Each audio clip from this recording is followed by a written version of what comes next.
Sí, porque a nosotros desde que llegamos al ministerio ya nos querían sacar.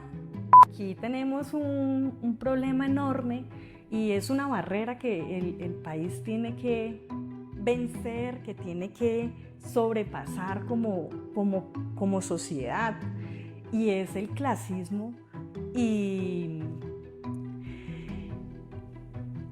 la discriminación que tenemos por ser indígenas. Lo que más me sorprendió y lo más fuerte para mí al llegar a ese ministerio realmente fue darme cuenta el poder tan enorme que tienen las ONGs en ese ministerio.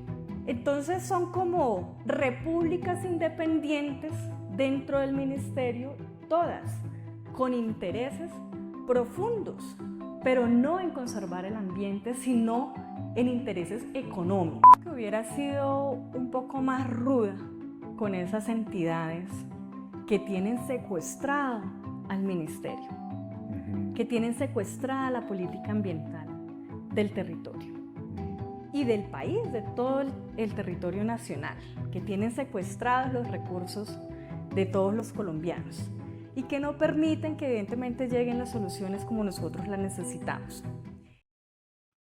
Hola, antes de pasar con esta nueva entrega de Conversaciones de Poder Ambiental, quiero aprovechar para recordarte que Poder Ambiental es un espacio que busca cada vez hablar más y mejor de medio ambiente. Y para lograr eso necesito que me ayudes con una cosa, y es que nos sigas en nuestras redes sociales. Nos puedes encontrar en TikTok y en Instagram como poder.ambiental, y nos puedes encontrar en YouTube y en Spotify como Poder Ambiental.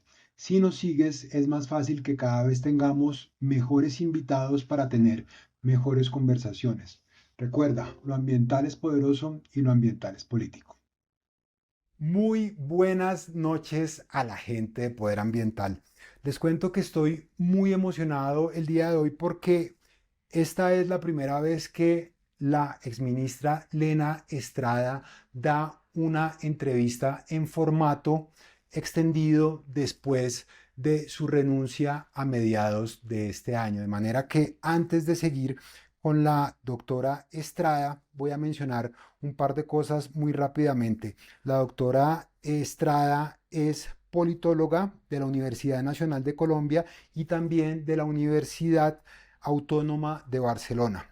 Tiene una maestría en sostenibilidad, en tecnología y humanismo con ingeniería ambiental del Instituto de Sostenibilidad de la Universidad Politécnica de Cataluña. Espero haber dicho eso, me lo acabaron de explicar y espero haberlo dicho bien.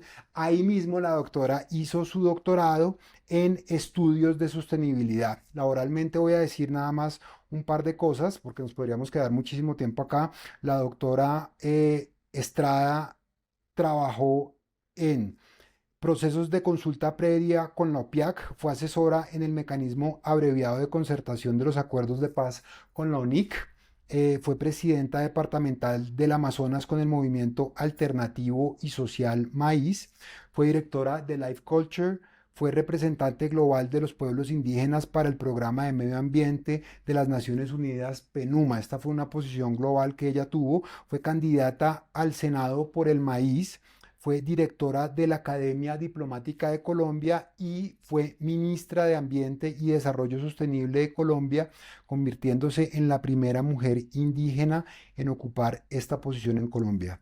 Doctora Estrada, bienvenida a Poder Ambiental. Muchas gracias por la invitación y saludar a todas las personas que nos van a acompañar durante este rato de conversa. Súper. Pues empecemos por el principio, si le parece a usted, pues esta historia, como la empieza a registrar la opinión pública, empieza cuando salen las noticias que es nombrada la primera mujer indígena como ministra de Ambiente. Usted, cuando le dijeron usted va a ser ministra, ¿qué sintió? Háblenos de ese día, ¿cómo fue para usted? Bueno, realmente este fue un día que estábamos esperando, un momento que estuvimos esperando durante bastantes días con todas las autoridades y el movimiento indígena en su conjunto. porque ya habíamos tenido una conversa con el presidente y estábamos simplemente esperando cuando nos anuncian, pues a mí me dicen que debo de ir al Delia Zapata porque el presidente iba a hacer el anuncio allí en este recinto y fue un momento muy emocionante. Lo primero que hice fue comunicarle, por supuesto, a todas las autoridades y líderes indígenas y a mi familia, a mi esposo. Fue un momento muy emocionante, de verdad, eh, con mucha gratitud también en ese momento por el proyecto político, por el presidente, por todas las autoridades que habían acompañado esta postulación y con muchas buenas energías, con muchas metas, llegamos al ministerio. ¿Y sintió nervios en este momento, en ese momento cuando le dijeron a usted, "Oye, como, o ahí, cómo es eso? Nervios no tantos, porque era algo que ya estábamos esperando y realmente cuando esperas algo tanto ya se te van pasando los medios durante, los nervios en esos días. Entonces, no fue tanto de nervios, pero sí mucha emoción. Bien, entonces, nada más para dar un poco de contexto, el, el papel, ¿cuál es el papel de las comunidades indígenas dentro de la conservación y dentro del cuidado del medio ambiente, de la biodiversidad de la que nosotros nos sentimos tan orgullosos en este país? Pues algo muy simple pero muy importante. La mayor parte de los territorios biodiversos, la mayor parte de los territorios que están conservados están dentro de los territorios indígenas.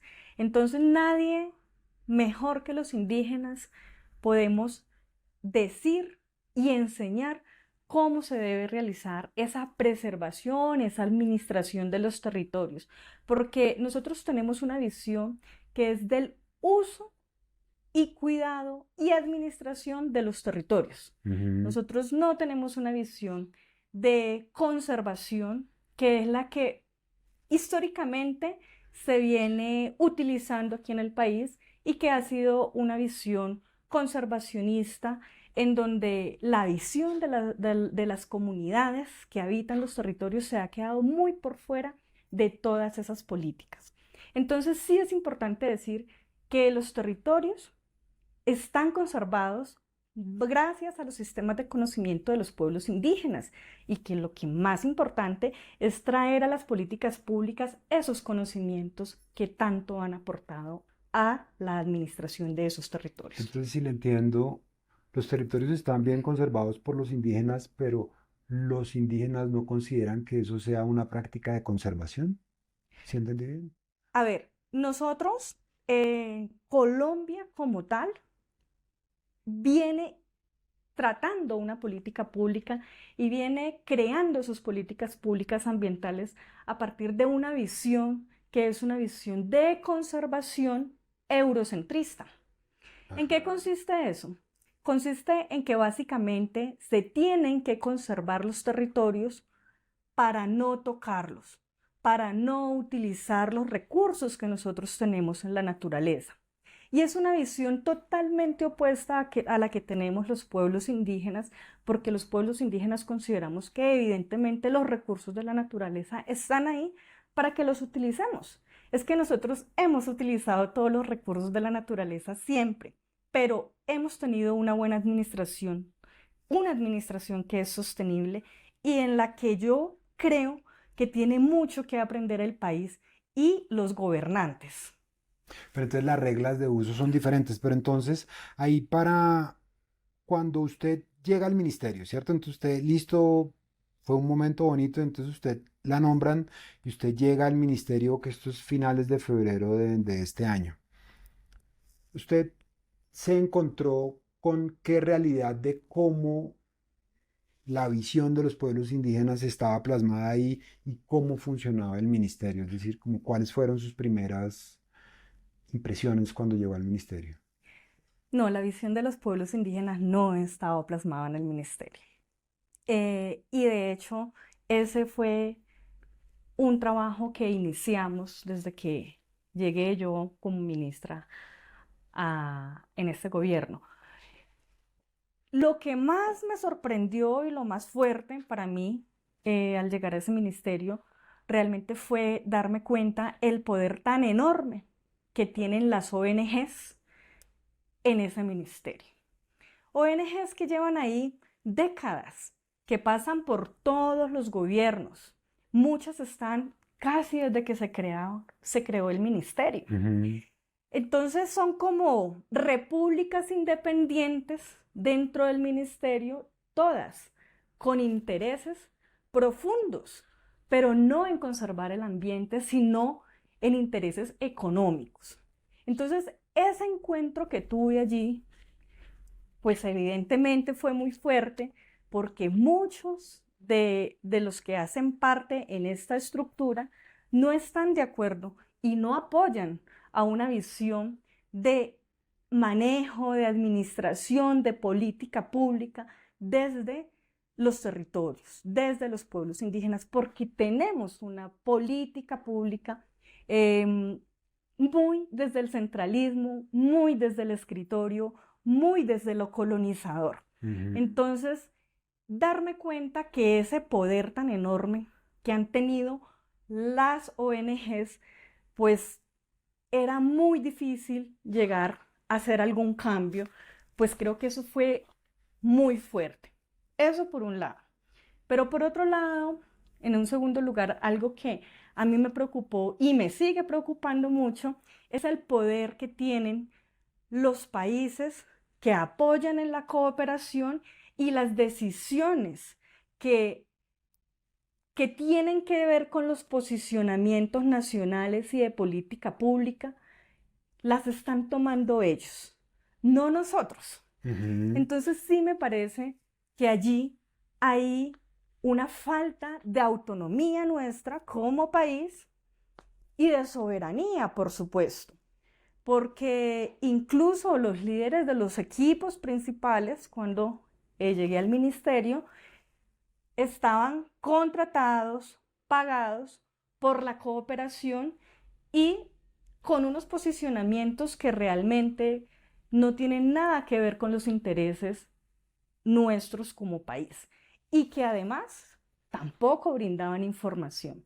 Entonces, sí son asuntos delicados que creo que se deben de reflexionar y de cambiar, que intentamos cambiar y evidentemente ahí tocamos muchos callos porque es una visión muy diferente del manejo de todo lo que tiene que ver con un sistema ambiental y una administración ambiental. ¿Y cuál fue la primera situación que usted le hizo ver eso? Es decir, como usted vio eso y como que digo, wow, esta gente tiene bastante poder acá. Es decir, como qué cosas puntuales pudo haber visto usted o reuniones, es decir, cómo se ve el poder de esas instituciones dentro de la gestión del ministerio en su cotidianidad, ¿cómo lo observó? Pues en muchísimas situaciones, si me pongo a contártelas todas, no termino acá, pero sí encontramos muchos convenios, proyectos que llevan estas entidades y en las que nunca, por ejemplo, presentan resultados, en las que nunca cumplen con todos los objetivos, pero que sin embargo están acostumbrados a que se les hacen los desembolsos.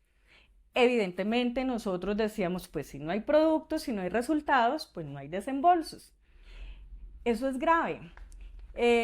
También, por ejemplo, cuando tuve un control político en el Congreso, se solicitó la información sobre el tema sobre el que tenía el control político y como casi todos eran contratados por cooperación, los que llevaban esos temas, pues simplemente decían, es que usted no es mi jefa, yo le respondo a mis jefes.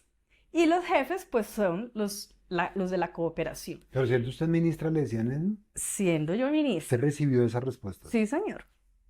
Entonces, teníamos una estructura que además se nos dejó contratada desde antes que yo llegara. En los últimos 3 días de mi llegada al ministerio, se firmaron cientos de contratos, casi 900 contratos en 3 días. Entonces, con una estructura que básicamente estaba en contra nuestra, era bastante complejo y bastante delicado también hacer los cambios que queríamos hacer. Ok, ahí tira usted información muy interesante, pero entonces, una pregunta. Usted tuvo una posición global en el PENUMA como representante de los pueblos indígenas. ¿Qué tanto de esas estructuras de poder que usted observó acá en Colombia replican estructuras de poder que son internacionales? ¿O ese es solo un problema nacional? Mucho, mucho. Mira, hay ONGs que son muy poderosas a nivel global y que también evidentemente están aquí en Colombia. Muchas de esas son greenwash. Entonces le están lavando la cara a muchas multinacionales o algunas multinacionales poderosas en el mundo. Y su manera de hacer un trabajo comunitario pues es por medio de las ONGs, están aquí en Colombia, reciben recursos del gobierno, pero los resultados no se ven en los territorios, no llegan a las comunidades, no llegan a la gente y es que uno viaja por los territorios y uno ve las necesidades de la gente y uno ve que los proyectos pues no se cumplen a cabalidad con las metas que dicen en el papel. Entonces sí tiene mucho que ver. Desde la plataforma internacional he tenido la oportunidad de conocer a toda la gama que tenemos de ONGs a nivel global, porque pues yo llevo 8 años como negociadora en estas plataformas, en todas las plataformas ambientales y, y evidentemente la manera de trabajar en todos los países es muy similar. Aquí se trabaja similar, se incrustan en el gobierno, absorben recursos porque son los que cumplen los condicionamientos que se crean a medida para que estas entidades puedan bajar los recursos y se puedan quedar por fuera las asociaciones, las comunidades, las organizaciones. Entonces, todo está hecho a medida para ellos. Hay que hacer cambios estructurales Ujú. y eso era lo que queríamos nosotros hacer. Cambios estructurales desde cómo debe funcionar el financiamiento para que directamente llegue los recursos a las comunidades que de Ujú. verdad están cuidando los territorios o que necesitan el apoyo para que sus territorios mejoren ambientalmente. Ok, pero entonces antes de ir con eso, a mí me gustaría preguntarle dos cosas adicionales. ¿Qué tan difícil es hacer mover el ministerio? Es decir, digamos que administrativamente, es decir, porque yo entiendo que hay varias, o sea, fuentes me dicen que los sindicatos en el ministerio son fuertes, y adicional a eso, la gran mayoría de las personas que trabajan allá trabajan por prestación de servicios, ¿no? Entonces, ¿qué tan fácil es que usted dé una orden y que se cumpla como dentro de la estructura que esté ahí, sorteando adicional a esto lo que usted dice de las ONGs y de las organizaciones internacionales? Los cambios se pueden hacer y no son tan complicados. Yo pienso que es un asunto de voluntad política, hacer los cambios estructurales. Y nosotros teníamos la voluntad de hacer esos cambios estructurales porque es que nosotros estamos en un gobierno del cambio y nosotros le apostamos a este gobierno justamente porque lo que necesitamos aquí en Colombia son cambios estructurales. Ok. Y no es simplemente llegar a ejecutar recursos, que también lo hicimos, pero aquí, si se quieren hacer cambios, si queremos que este país avance, si queremos mejorar en términos ambientales, los cambios estructurales se tienen que hacer y esos cambios estructurales son básicamente que se trabaje con los territorios, con las comunidades que conocen cuáles son las necesidades y cómo quieren sus soluciones. Ok, entonces, bien, entonces en esa línea usted estaba hablando del gobierno del cambio, pero en varios medios se ha observado o se plantea que usted no tuvo libertad para armar su equipo y que eso pudo haber estado influenciado desde Presidencia de la República. Entonces a mí me gustaría saber, ¿usted tuvo el equipo que quería para trabajar? Y si no, ¿por qué no? O si sí, pues qué bien, pero ¿cuál fue la historia? Es decir, usted pudo nombrar sus viceministros, el secretario general, la secretaria general. ¿Cómo fue esa historia? Sí, nosotros llegamos allí a este ministerio, pues, em, con la expectativa que íbamos a tener las mismas garantías que tienen todos los ministros, o la mayoría de ministros por lo menos, si no son todos. Sin embargo, pues evidentemente uno tiene la libertad hasta cierto punto porque hay ciertos cargos pues que uno puede nombrar como ministra y hay otros cargos que nombra el señor presidente. Por ejemplo, los viceministros. Por ejemplo, los viceministros y el secretario general o secretaria general. ¿Esos no los nombra usted? No, esos cargos los nombra el presidente. Algunas veces le permiten a los ministros que se nombren en algunos gobiernos o dependiendo, todo depende de la decisión del presidente. ¿Y usted todo su periodo estuvo con los dos viceministros que estuvieron con durante la gestión de la doctora Muhammad? Sí, señor. ¿Y usted le hubiera gustado cambiar los viceministros?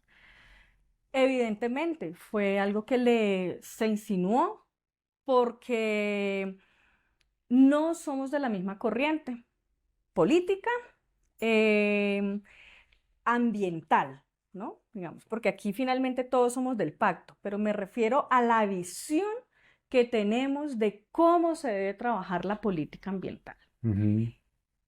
que era algo que mencionaba al inicio. Entonces, sí se pidieron algunos cambios, pero también estaba esperando siempre que se nos nombrara y que nos aprobaran la persona que iba a tener el cargo de la Secretaría General. Prácticamente tuvimos que movernos administrativamente de muchas maneras, pero un ministro o ministra sin un secretario general, pues evidentemente es algo bastante complejo. Logramos hacer muchas cosas y logramos trabajar y poner a andar al ministerio como nunca. Vean, nosotros trabajamos desde la mañana, la tarde, la noche y la madrugada, porque siempre supimos que no íbamos a durar mucho. ¿Usted supo eso siempre? Sí, porque a nosotros desde que llegamos al ministerio ya nos querían sacar.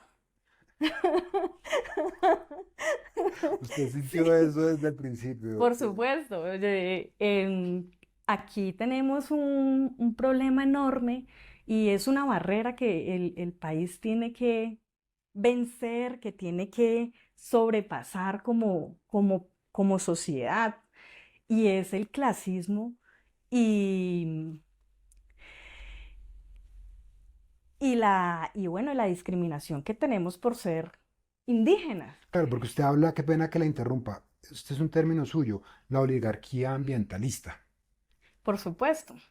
Es que es de lo mismo, ¿no? O sea, yo llegué a un ministerio que ha estado históricamente, desde que se conformó, manejado por una oligarquía ambiental, que evidentemente ya tienen todo amarrado.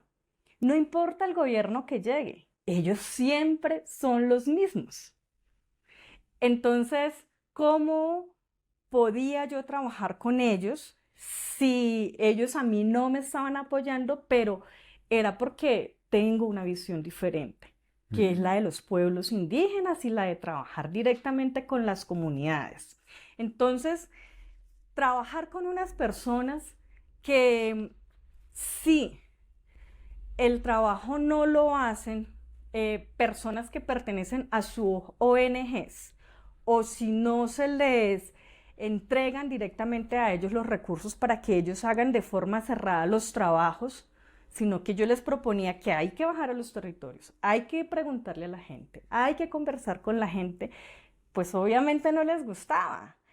Y cuando, pues por ejemplo, una de las cosas cuando yo llegué al inicio, había que generar ciertas actividades para solucionarle una problemática a las comunidades y me decían, pues mandémosle vacas, marranos, pollos, o sea, eso es lo que siempre nos han mandado al territorio Ujú. para solucionar asuntos, eh, para que la gente tenga otras alternativas económicas. Yo decía, eso se acabó. O sea, nosotros en los territorios hemos sabido históricamente que la inyección de recursos económicos que se le mandan a estos proyectos, pues eso se queda siempre en el aire, Estoy de porque acuerdo. no funcionan esos proyectos en los territorios y porque por supuesto son soluciones que se plantean desde los escritorios, pero que no son las soluciones que necesita la gente allá en los territorios. Ok, antes de continuar, me gustaría hacerle una pregunta y es, ¿qué tan fluida era su relación con el presidente? Pues usted podía hablar seguido con él o con quién interactuaba usted en la presidencia. Entre el presidente y los ministros siempre hay unos intermediarios.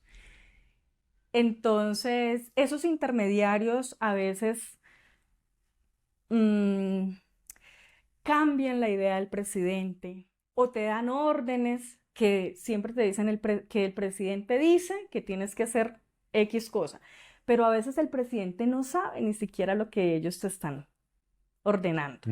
Entonces, esa intermediación, que evidentemente son varias personas, no es una, pues yo pienso que le hace un daño enorme también como al gobierno y pues por supuesto a todos. Sí, yo hablé en un par de ocasiones con el presidente, en 2 o 3 ocasiones tuvimos algunas conversas, pero no era una relación fluida. Ok, bien, entonces vamos con lo que usted se propuso. Entonces usted dijo, listo, vamos a hacerle al asunto. Usted había como, ¿cuáles eran los puntos que usted buscaba sacar adelante cuando usted llegó? Que usted dijo, listo, yo voy a sacar esto adelante. ¿Cuáles eran los puntos en los que usted estaba enfocada? Pues siempre quisimos que fuera un ministerio territorializado, es decir, llegar a trabajar con la gente de cada uno de los territorios. Eso fue lo principal y creo que eso se hizo. Que todas las soluciones que se pudieran plantear y todo lo que nosotros pudiéramos sacar desde las políticas públicas vinieran desde los territorios. Básicamente, eso era para nosotros lo más importante. Pero, ¿qué nos tocó hacer además? Y en el que tuvimos un trabajo enorme, fue en hacer que tuviéramos unas buenas relaciones con todas las entidades, unas buenas relaciones con las alcaldías, con las gobernaciones, con los consejos, con el Congreso de la República, con los otros ministerios, porque teniendo buenas relaciones con todas las personas y dialogando, podemos llegar a buenas acciones.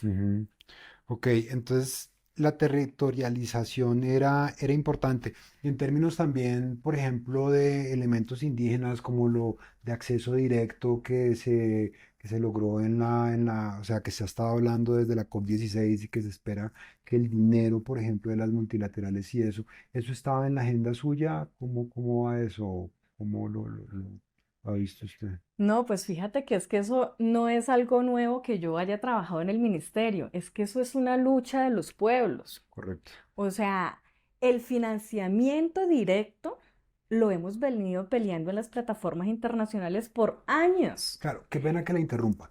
Para que la gente entienda, los dineros están por ejemplo, el Fondo Verde del Clima, llega un manejador de los recursos, que puede ser, bueno, un intermediario, y él empieza a distribuir eso en diferentes organizaciones. Lo que quieren los pueblos indígenas es que vaya desde los fondos directamente a los pueblos indígenas, organizaciones, ¿sí? Por supuesto, eso ha sido una propuesta que se viene cabildeando hace muchos años y que afortunadamente se logró incluir en esta COP. Y esta COP, pues, fue el resultado de muchos años de trabajo.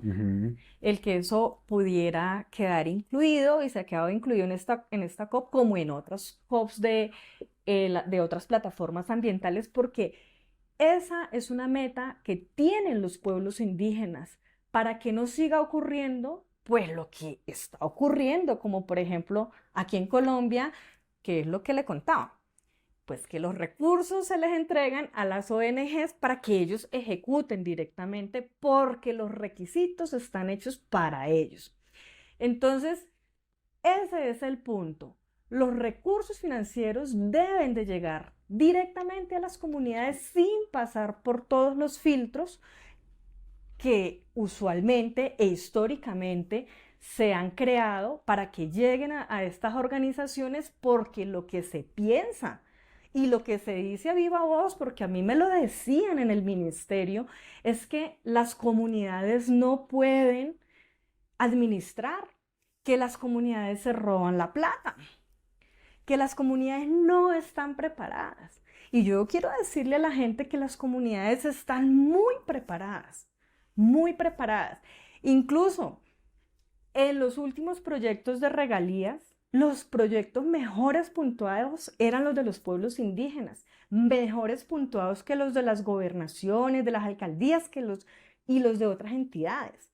Entonces, a mí eso, por ejemplo, me decía, pero a ver, ¿dónde dicen y por qué dicen que nosotros o que las organizaciones y que las comunidades no están preparados? Yo creo que hay una preparación enorme de la gente y un esfuerzo que se está haciendo desde las comunidades para que esto pueda ocurrir, y esa es la meta, que la gente pueda administrar y que no existan más intermediarios. Ok, y doctora, ¿usted qué se propuso en términos de qué deforestación para el país? Es decir, cuando usted vio el problema, es un problema bastante complejo, ¿no? Es decir, usted eso cómo lo vio y qué se propuso para qué, para eso. Nosotros lo primero que hicimos cuando llegamos al ministerio fue un trabajo espiritual enorme. Y yo no sé si ustedes se dieron cuenta, pero nosotros llegamos y llegaron las lluvias. Llegaron las lluvias a Bogotá, llegaron las lluvias al país. Y a veces la gente no logra dimensionar que es que el cuidado del ambiente no es solo sembrar árboles o no tumbar árboles. El cuidado del ambiente es un cuidado holístico, es un cuidado desde el pensamiento, es un cuidado también desde lo espiritual. Y cuando llegamos nosotros, lo primero que hicimos fue irnos a las lagunas en el páramo de Sumapaz. Ujú. En nuestro primer encuentro espiritual, nevó en Sumapaz. Y se hizo una neblina enorme y empezaron las lluvias. Ese es un trabajo que también hay que hacer. Ujú. Y yo quería continuar con un trabajo que fuera un trabajo espiritual y que incluyera a toda la población en el país, porque a la gente le hace falta el cuidado espiritual. Se ponen a hacer otras cosas, pero se les olvida lo más importante. Y la naturaleza y la madre tierra es un ser Ujú. que necesita que se acuerden de ella, que le den su cariño, que le hagan su pagamento. Eso hicimos. Y llovió. Necesitábamos que lloviera porque estábamos en una crisis de agua. Ujú. Eso hicimos. Y eso también hace parte de darle otra dimensión a la política pública ambiental. Bien, perfecto. Bueno, entonces, la otra pregunta que yo tenía para ustedes, bueno, entonces usted estuvo 6 meses en el ministerio. Si usted pudiera, o sea, si usted supiera hoy lo que sabe del poder en el medio ambiente, ¿qué hubiera hecho diferente, ministra, en su gestión? Creo que hubiera sido un poco más ruda con esas entidades que tienen secuestrado al ministerio, Ujú. que tienen secuestrada la política ambiental del territorio Ujú. y del país, de todo el territorio nacional, que tienen secuestrados los recursos de todos los colombianos y que no permiten que evidentemente lleguen las soluciones como nosotros las necesitamos. Sería un poco más directa al llegar a, a tomar acciones, porque siempre estuve esperando como seguir conversando con ellos, en lograr que ellos entendieran esta otra posición, pero eso nunca se logró, Hubiera nunca sido. se logró. Nosotros llegamos y lo que tuvimos fue un bloqueo interno en el ministerio, en donde pues no se acataban muchas de las órdenes. Afortunadamente, y hay que decir, a nosotros los sindicatos nos dieron un apoyo enorme. Y las comisiones en el Congreso, que son la Comisión Ambiental y la Comisión de Presupuesto, también nos dieron un apoyo enorme, porque fueron básicamente los que nos dieron la lectura interna del ministerio, además de lo que puedes encontrar en otros informes, porque a nosotros no nos entregaron el ministerio a nivel administrativo. Nos tocó ir a buscar por fuera del ministerio qué y cómo se estaban moviendo los números en el ministerio. No nos querían dar información de ninguna clase, entonces era un bloqueo que había muy grande, además de todo, en donde pues tuvimos que recurrir a actores externos del ministerio para poder tener la información y poder empezar a trabajar. Y eso pues fue también una toma de tiempo y de días que ahí nos llevaba a ese tema. ¿Cómo es un empalme entre ministros? Porque digamos que la doctora Muhammad sale en el Consejo de Ministros, tiene este problema con lo de Armando Benedetti, hay una novela larga, entonces después sale usted y en ese proceso, ¿cuándo se empalman ustedes y cuándo se sientan y dicen, listo, este es el ministerio, ese empalme existió, ¿cómo funcionó eso? Bueno, cuando yo llegué estuvimos en unos días de empalme que fueron bastante complejos, porque pues yo le digo a usted, entregaban unos informes, pero pues tampoco nos explicaban como toda la información, preguntas que se hacían, pero pues todo era un bloqueo, no nos daban muchos datos. Entonces pues en ese momento decidimos pues vamos por fuera, vamos por otros medios y buscamos la información del ministerio, ¿sí? Como le digo, hay que decir que los sindicatos aquí colaboraron bastante. Creo que los quiero felicitar porque finalmente la gente que está allí en la institución de planta, pues es la memoria de la institución, Ujú. es la gente que sabe también todo, todo, más no a la profundidad porque quienes llegan pues son los contratistas. Y hay gente que lleva muchos años allí como contratista y pues básicamente tienen mucho poder, incluso más poder que las mismas personas de planta o que los mismos funcionarios y que le dan pues esas órdenes a los funcionarios y tenían a los funcionarios bastante rezagados. ¿Cuál puede ser la proporción? Es decir, por cada 10 personas que están en el ministerio, ¿cuántos son funcionarios y cuántos son prestadores de servicios? Por ahí, o sea. Creo que más o menos teníamos sobre unos 300 funcionarios, los demás eran contratistas sobre una base de unos 1.100, 1.200 funcionarios. Claro, entonces casi Sí, todo funciona por prestación de servicios. casi todo funciona por prestación de servicios y nosotros cuando llegamos estaba casi todo contratado. Claro, y en esos 6 meses usted no pudo cambiar nada, nada de eso. No, yo no cambié a nadie, es decir, toda la gente siguió porque pues siguen hasta fin de año. Bueno, entonces usted hubiera sido más ruda con esas organizaciones. ¿Qué hubiera podido hacer usted para poder tener su equipo? ¿Qué hubiera podido hacer diferente cuando usted reflexiona de eso en estos días para poder tener los viceministros que usted quería tener?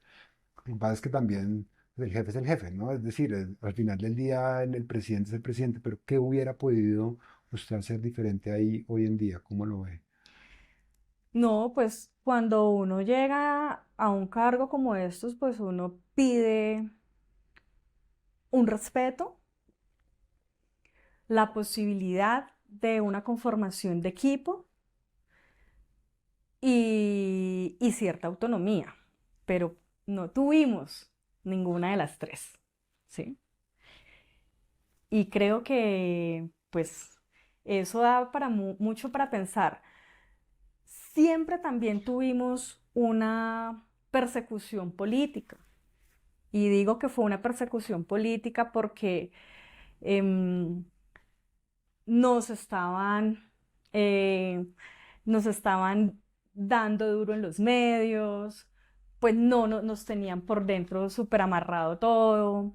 Entonces, realmente no nos dejaban actuar y tampoco nos dejaban manifestar nuestra posición. Entonces, sí hay una persecución política, pero vuelvo a decir, es porque hay un racismo estructural Ujú. y hay un clasismo también, que es estructural. Y estamos en un gobierno que es un gobierno del cambio, un gobierno en el que nosotros como pueblos indígenas hemos estado desde el principio, porque nosotros como indígenas fuimos los primeros que le dimos el aval al presidente Petro en las primeras campañas electorales. Ahí en ese momento todos los políticos le estaban dando la espalda al actual presidente. Ujú. Y nosotros estábamos conformando el maíz, ya lo habíamos conformado, cuando a él se le dio el aval para la campaña presidencial. Entonces, nosotros no hemos llegado a este proceso de que acabamos de aterrizar. Hemos estado en todo el proceso creyendo en un proyecto político de cambio en el país. Ujú. Pero al llegar al ministerio, que digamos, después de 10 años que llevamos en esto, sí hemos entendido que nos hemos subido en un proyecto político que es de izquierda o progresista. Ahí nos hemos acomodado porque nosotros nunca hemos sido de izquierda y ese es un análisis que también el movimiento indígena ha hecho. Nosotros somos pueblos indígenas y nuestro posicionamiento político es el pensamiento de los pueblos indígenas. Que coincidamos con la izquierda es diferente, Pero, pero o sea, entonces, ¿usted le parece un poco como fascineroso de la izquierda atribuirse al movimiento indígena? Es decir, eso, o sea, si le entendí, por favor, corríjame. No, no es correcto decir que los indígenas son de izquierda. para nada. Eso es un nos hemos ganado ese nombre como que siempre creen que los indígenas somos de izquierda porque nos hemos unido a este proyecto político y lo hemos apoyado. Pero hemos llegado hasta este ministerio para darnos cuenta que la izquierda también es clasista, que la izquierda también es arribista, que la izquierda también es racista y que la izquierda que tenemos en este país está liderada por unas personas que quieren acaparar todo sin darle participación a la gente de los territorios ni las minorías. O cuando llegamos a estos cargos, pues simplemente nos tachan de que no somos capaces, de que o los indígenas no son capaces u otras personas étnicas no son capaces, porque la misma izquierda tiene una visión centralista, tiene una visión desde la capital y todo lo que se plantee desde los territorios hacia adentro, hacia el centro del país o desde los territorios hacia el territorio nacional, no está bien visto, porque la izquierda, al igual que la derecha, está considerando que las políticas pues deben de seguir siendo planteadas desde aquí, desde el centro, con una visión centralista. Y si no es una persona de Bogotá o de las principales ciudades de este país, no sirve. Ujú. O si no es una persona que viene de la élite ambiental, no sirve.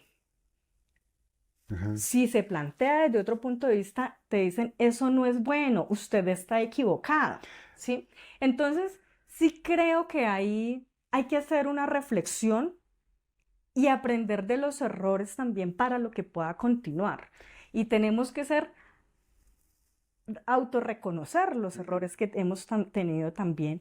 Y yo creo que lo que es el racismo, el clasismo, el centralismo, es algo que hay que vencer, que no podemos seguir en eso porque lo hemos vivido, lo hemos padecido, acabamos de salir de este asunto y eso es lo que ha pasado. Sí, porque eso que usted está planteando, a ver, de los últimos elementos noticiosos de su gestión como ministra fue el comunicado unificado que hubo en la MPC, ¿no? Que los pueblos indígenas del país se pararon detrás de usted y le dieron un mensaje al presidente de respaldo hacia usted.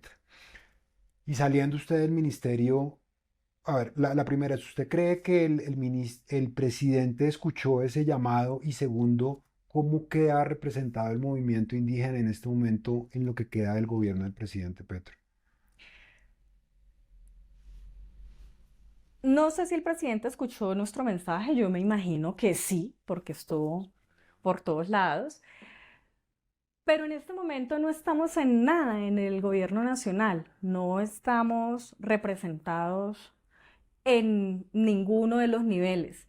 El hecho de que existan algunas personas o no sé en este momento cuántos puedan haber indígenas dentro de cada uno de los cargos altos del gobierno nacional, pues no han sido, digamos, determinados por el movimiento, ¿no? Que fue el ejercicio que nosotros hicimos y que además el mismo presidente nos pidió, el presidente nos pidió unidad. Y nosotros le demostramos la unidad con el ministerio. O sea, nunca el movimiento indígena había estado tan unificado como cuando nosotros tomamos la decisión de llegar a este ministerio. Ujú. Es la primera vez que el movimiento indígena ha logrado unificarse y realmente fue un proceso muy bonito y fue muy fuerte lo que logramos en muy poco tiempo. Ujú. Bien, entonces usted estaba, a ver, ¿cómo la hace sentir a usted que no haya representación en este momento del movimiento indígena? Y eso me parece importante preguntarle a usted, si no está representado el movimiento indígena, usted cuál cree que es el futuro del movimiento indígena en Colombia? Porque no está representado en este momento. Entonces, ¿cómo la hace sentir y cuál es el futuro del movimiento indígena en Colombia? Pues primero que todo, hay que decir que el movimiento indígena no es propiedad de nadie. El movimiento indígena no se le endosa, nosotros no somos una cosa, no somos un objeto para que algunos movimientos o partidos políticos se crean que es que nosotros le pertenecemos. El movimiento indígena es libre, es autónomo, es independiente, es una historia de resistencia, es la vida de los territorios. Entonces, de aquí para adelante yo creo que el movimiento indígena está haciendo, ha hecho unas reflexiones enormes a nivel interno y evidentemente está buscando nuevas posibilidades sobre las que podamos tejer. Hemos llegado por primera vez a un ministerio, pero necesitamos que esto no sea una única vez, que estas sean más veces, que sean más ministerios los que el movimiento indígena pueda tener, porque el movimiento indígena es un actor político fuerte y es tan importante como cualquier partido político. Entonces no hay un respeto cuando a nosotros nos llaman, cuando nos necesitan o para subirle el nivel, el rating o la imagen a un gobierno Ujú. y luego nos sacan. Nosotros hemos sido leales y esa es la palabra. Nunca hemos fallado a este proyecto. Hemos estado cuando ha habido, cuando no ha habido, pero yo creo que hemos aprendido que de aquí para adelante, tienen que existir unas, unos compromisos claros con las personas que se vaya a apoyar la persona o las personas que el movimiento indígena en su conjunto decida apoyar. Ujú. Porque lo que ha ocurrido es que nosotros siempre apoyamos, pero nunca llegamos a un compromiso claro, como quizás lo hacen muchos partidos políticos. El movimiento indígena nunca hizo eso, no lo ha hecho. pero yo creo que de aquí para adelante hay que pensar en unos compromisos que tienen que ser claros y que las nuevas candidaturas tienen que acordar con el movimiento indígena, porque nosotros somos esenciales en estos proyectos políticos Ujú, y no podemos seguir siendo invitados temporales en los gobiernos. ujú. No nos pueden seguir buscando únicamente para los votos en las jornadas electorales. Doctora Estrada, qué pena que la interrumpa. ¿Y eso cómo se ve manifestado ahorita en las elecciones presidenciales y en las legislativas? Porque ahorita uno ve, se están armando como combos, ¿sí o no? ¿Ustedes se van a meter a un combo o van a armar uno? O sea, en las legislativas primero y en las presidenciales, ¿usted cómo ve al movimiento indígena en las presidenciales? El movimiento indígena se está fortaleciendo porque ya organizados estamos. Aquí lo que estamos haciendo es fortaleciendo, digamos, la forma de cómo vamos a tomar esas decisiones de quién va o por dónde o por qué partido van a ir a las contiendas electorales. Ya digamos que internamente cada organización tiene sus candidatos, sus candidaturas. Tenemos también un nuevo movimiento que es Unidad en Minga por Colombia, en donde también hace parte un gran conglomerado del movimiento indígena que se retira del maíz y va a este nuevo movimiento que creo que va a ser muy importante en estas nuevas contiendas electorales. Em, pero pues todo está conversándose, todavía no hay nada por sentado. Y sobre los candidatos presidenciales, eso también se está Eso está. conversando, pero yo le vuelvo a repetir, los pueblos indígenas no son de nadie, Ujú, porque nos escuchamos de cansar que nosotros teníamos que ir, nos cansamos de escuchar que teníamos que irnos del ministerio porque los votos de los pueblos indígenas ya estaban contados y por ujú. eso no nos necesitaban en el ministerio. Y yo quiero decirle a la gente que los pueblos indígenas, aunque estén contados, esos votos no le pertenecen a nadie. Ay, Y mucho menos ahora, mucho menos ahora. ujú, Entonces creo que el movimiento indígena da sus reflexiones internas, está en sus reuniones ujú. internas, sus consultas internas, como siempre lo hemos hecho. Y su futuro político? ¿Usted va a ser candidata de... No, no nos va a dar una chiva acá, pues. ¿Cuál es su futuro político? Es decir, ¿le gustaría seguir en la política o cómo se ve usted en la política en el corto, mediano y largo plazo del país? A mí siempre me ha encantado la política. Y de hecho, pues todos hacemos acciones políticas y en el movimiento indígena nos formamos para hacer política desde donde estemos.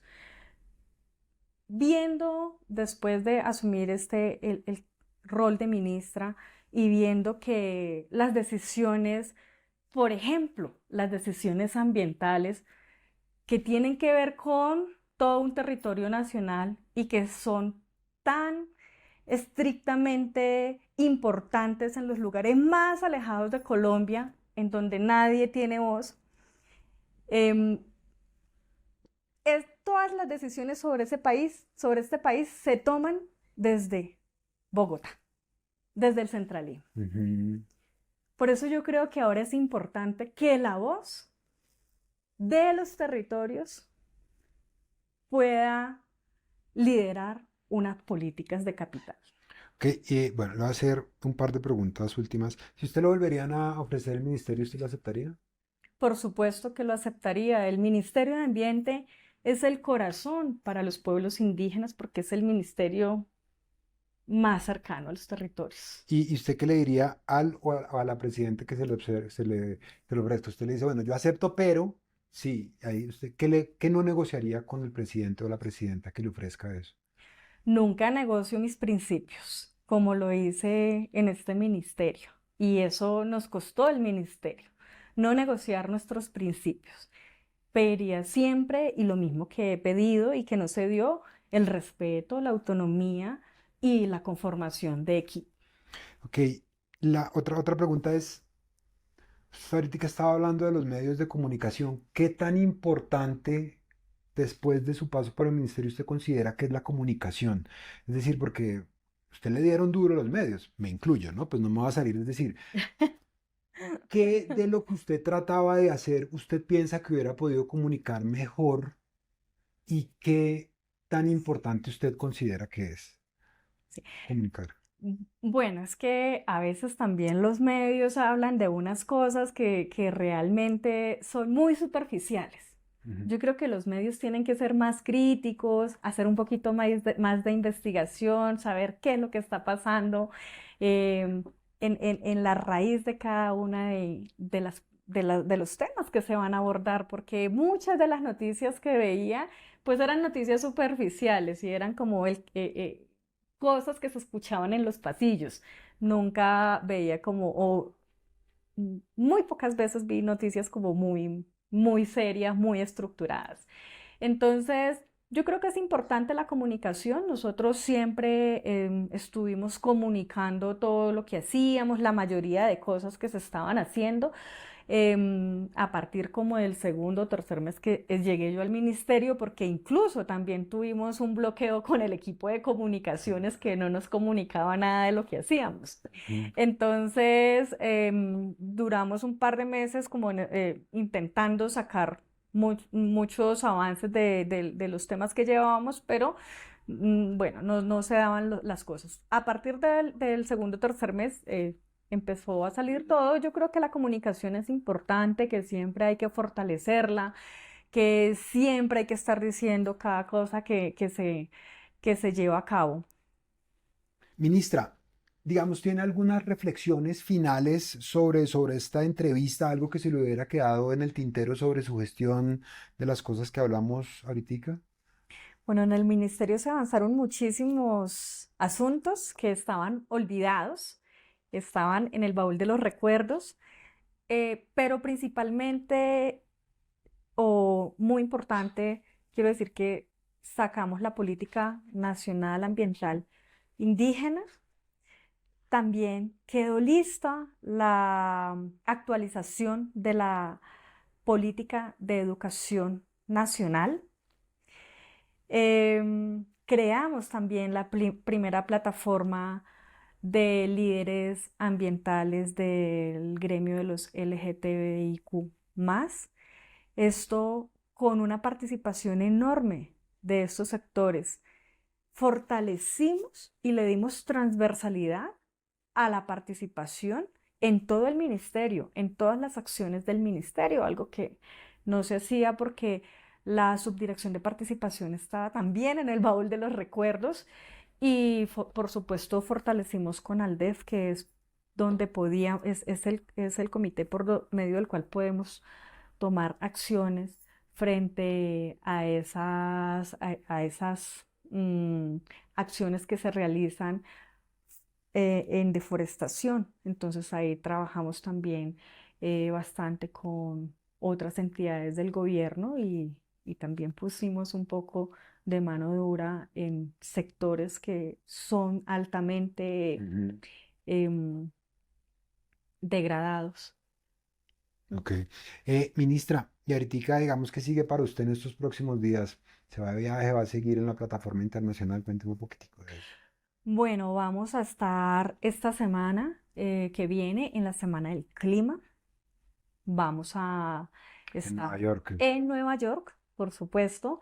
Ahí llevamos una vocería importante sobre la eliminación progresiva de los combustibles fósiles, algo en lo que también, por supuesto, trabajé mucho desde el ministerio y logramos que Colombia tuviera un posicionamiento fuerte con respecto a este tema, porque antes lo que ha ocurrido históricamente con Colombia es que Colombia se va hacia los posicionamientos de otros países de Latinoamérica. Nosotros íbamos siempre como empujados o nos añadíamos a lo que dijeran otros países. Ha sido muy débil el posicionamiento de los negociadores en las plataformas internacionales. Logramos que los negociadores de Colombia mejoren los posicionamientos ambientales, que sean más fuertes y, por ejemplo, la eliminación de los combustibles fósiles para que sea de manera progresiva es algo que es muy importante que nosotros vayamos hacia esta conversación, hacia este posicionamiento y, por supuesto, es algo que afecta mucho a los territorios de los pueblos indígenas. Esto lo vamos a trabajar en Nueva York, así como el daño que hacen todas las petroquímicas en los territorios. También vamos a hablar de la inteligencia artificial y cómo la inteligencia artificial pues también tiene una incidencia que no es tan buena en los territorios indígenas y cómo podemos utilizarla a favor. Ok. Ministra, aquí nosotros en Poder Ambiental tenemos una tradición y es que a todos nuestros invitados e invitadas les preguntamos para usted qué es poder y para usted qué es política. Definitivamente todos hacemos política en el quehacer diario, pero la política es el camino y es la manera en la que nosotros llegamos al poder. Hemos estado en el poder, hoy como movimiento indígena, pero siempre la política y el poder deben de estar al servicio de la ciudadanía, de la sociedad, de las comunidades y más en un país como lo es Colombia, en donde la periferia está totalmente olvidada, en donde la periferia no tiene una representación en los escenarios de poder. Entonces la periferia de este país sí hace política, pero no está en el poder. Okay. Y es importante que la periferia tenga esa representación en el poder si es que nosotros como colombianos queremos que este país avance, que este país mejore. Tenemos que entender que aquí todos somos colombianos y que no solamente merecen estar en los espacios de poder aquellas personas que nacieron o que se formaron en el centralismo y en la visión centralista que este país ha venido construyendo históricamente. Aquí hay que hacer cambios y hemos estado en un gobierno del cambio, pero necesitamos cambios estructurales, cambios en la institucionalidad, en la visión y en la manera como nosotros queremos proyectar el país, en la manera como queremos también sentir este país. Súper, perfecto. Doctora Estrada, muchísimas gracias. Bueno. Muchísimas gracias a todos ustedes por estar acá. Y recuerden, lo ambiental es poderoso, lo ambiental es poderoso.